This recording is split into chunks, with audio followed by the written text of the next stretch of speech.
But instead what we're doing is we're just kind of clicking off, clicking in, clicking off, clicking in. And it's like, that was our 3 setups. When producers or other individuals see that, they immediately understand why it's a valuable tool and how much time it's saving us in our whole work process. So when it comes to lightweight remote heads that are 3-axis stabilized, the Ronin 2 is king. We keep coming back to it. It's a bulletproof system, in my opinion.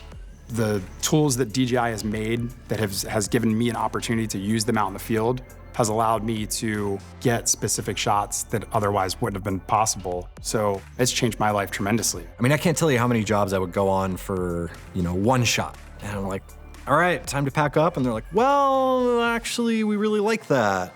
You mind sticking around? So in Yellowstone, they chose the Ronin 2 because it was a versatile tool. It could be used remotely, and it was robust enough to not only take the weather, but to take a full-size camera package that they wanted to use for the project. The amount of time and money saved by using the Ronin 2 as the main tool was exponential, mainly because of its small footprint and the fact that it can be on the truck or on a cart, and it can be deployed at any time. So the first thing we were gonna do with the Ronin was nose mounted on a black arm to a gator rig. And they were gonna do these just driving shots along the fence, tracking horses and doing all this kind of speed stuff. And then immediately after that, we were gonna put it on another car and go do some driving stuff. And then right after that, they were gonna just pop it off there. I was gonna put my vest on, and then we were gonna go and do some interiors. And we're doing all this with the same tool, So those are 3 different scenarios where you probably need 3 full different tools. But instead what we're doing is we're just kind of clicking off, clicking in, clicking off, clicking in. With the smaller RS gimbals, I tend to deploy those in places where I need to be a really small footprint.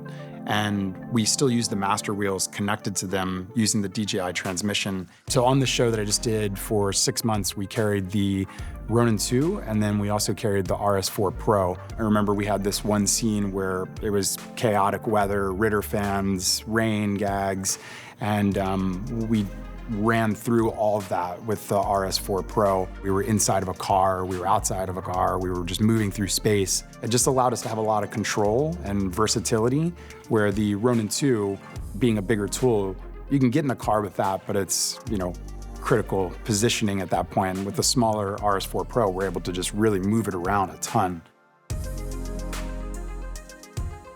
Going into 86 as a project, we looked at the 4D as a great stabilization tool. And the director had this just crazy concept in mind. Like, he wanted to shoot this movie and it's supposed to feel like a oneer. We'll build cuts in, but the whole thing needs to feel fluid in a way that keeps you watching it for 90 minutes. Oh, and by the way, we're shooting it in 9 days.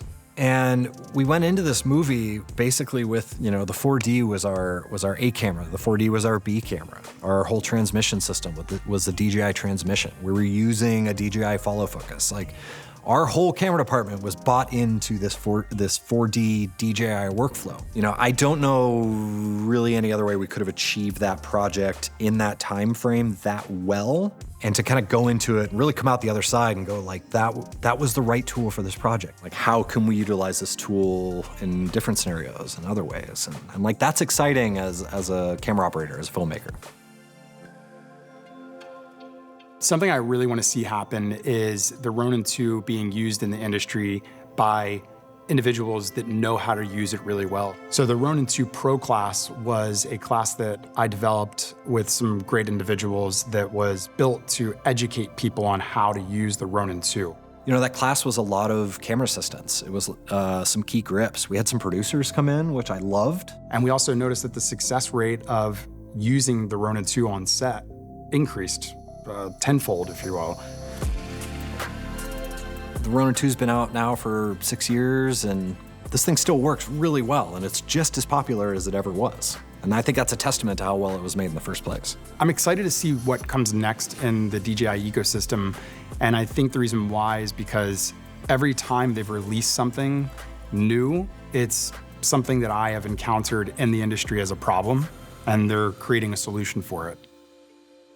It's funny, I don't think we think about the Ronin 2 as like a specialized piece of gear anymore. I think it's just always there. It has probably become irreplaceable at this point. I think our expectations of any piece of gear is that it needs to work. The amazing thing about the DJI Pro ecosystem is every piece that has been developed, it's, like I keep saying, it's flawless. When I realized that I could move the camera in such a fashion, it breaks that barrier down. It makes the impossible possible.